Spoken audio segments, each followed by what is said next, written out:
Okay, so you've probably seen this all over the internet, right? People are taking like basic laundry powder and some pipe cleaners and then, bam, they wake up to these huge sparkly crystals. It seriously looks like something out of a fantasy movie, but here's the cool part. It's 100% science. And today, we're going to unpack exactly how this viral trend works, right from your own kitchen. So the big question is, how on earth does that happen? How do you go from fuzzy sticks and powder to these incredible, complex gems, literally overnight? What's the secret sauce here? So here's our game plan. We'll start with the craze itself, then I'll walk you through the super simple 5-step method. After that, we get to the really juicy part, the science of supersaturation. Then we'll talk about customizing your creations and wrap up with why this whole thing actually matters. It's going to be fun. All right, let's jump right in. We're kicking things off with the craze itself. And look, you might think this is just, a fun craft for a rainy day, but it's so much more than that. It's this incredible scientific phenomenon that has totally captured the internet's imagination, from DIY pros to people who are just plain curious. So, what is it, really? Well, at its heart, it's a DIY experiment that just exploded online. And why? Because it's so easy to do, and the results are just, wow. You're taking stuff you probably already have lying around the house, mixing it together, and using a little bit of basic chemistry to create these amazing, intricate crystal structures. Okay, so you're probably wondering, how do I actually do this? Let's get down to business. We're going to break down the exact step-by-step method to pull this off. First up, what do you need?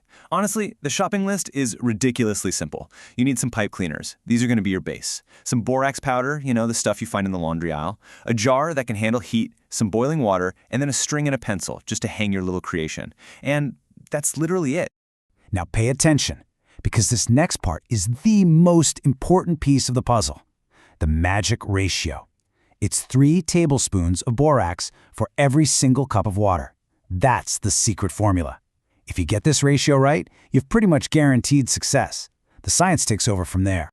All right, so the process is just 5 simple steps. Step 1, you take your pipe cleaner, twist it into whatever cool shape you want, and hang it in the jar. Super important, make sure it's not touching the bottom or the sides. Step 2, you brew your solution. Just stir that magic ratio of borax into your boiling water until it's all dissolved. Step 3, carefully lower your pipe cleaner shape into that hot, borax-filled water. Step 4 is the best part. You do nothing. Just set the jar somewhere safe and let it sit overnight while it cools. And finally, Step 5, the big reveal. You gently pull out your now crystal-covered shape and let it air dry. So simple, right? Okay, so we've got the how-to covered. But now for my favorite part, the why. Why does this even work? And to understand that, we need to talk about one really cool scientific idea, supersaturation. So what in the world is supersaturation? Well, think of it like this. It's a very specific, kind of unstable state where you've basically tricked the water into holding way more dissolved borax than it normally could. It's like the water is holding its breath. It's packed to the brim, and it's just itching for an excuse to let go of all that extra stuff. So, what's that excuse? What's the trigger? It all comes down to temperature. See, when water is hot, its molecules are super energetic. They're zipping around with lots of space between them. That space lets you dissolve a ton of borax. But as that water cools down, the molecules lose energy. They slow down and they huddle closer together. This squeezes out all that extra borax that no longer fits, and since it has nowhere to go, poof, it starts building crystals. Right, but you might be thinking, why do the crystals grow on the pipe cleaner? Why not just on the bottom of the jar? Great question. It's because the pipe cleaner acts like a seed for the crystals to grow on. The fancy science term is a nucleation site. Basically, as that excess borax gets squeezed out of the water, it's looking for anything to grab onto. And the fuzzy, textured surface of the pipe cleaner is the absolute perfect starting point, like a framework for a building. And here's where it gets really fun. Once you get the hang of the basic science, you can start experimenting. You can tweak the variables, just like a scientist in a lab, and that opens up a whole world of creative options. For example, want to add some color? Just drop some food coloring into your hot water solution. Boom, tinted crystals. Don't want to use a pipe cleaner? Try using a rough textured rock as your base.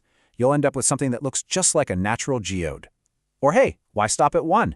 You can hang a few different shapes in there and grow a whole crystal bouquet. It's totally up to you. Okay, so let's pull back for a second. This is obviously a super cool project, but why does it matter? What's the big takeaway from all this? Well, here's the thing. This is way more than just a craft project. When you do this experiment, you are watching and controlling a process called crystallization. And that is one of the most fundamental, powerful processes in the entire natural world. We're talking about the very same principle that carves out giant caves, creates precious gemstones deep in the earth, and helps build entire mountain ranges. And that really leaves us with something to think about, doesn't it? Once you understand this core principle, you'll start seeing it absolutely everywhere. So what other amazing things in our world, from the sweet crystals and rock candy to the mind-blowing, unique pattern of every single snowflake, all the way to those massive mineral deposits buried deep underground, are all built using this exact same simple, elegant process that was hiding in your laundry room the whole time.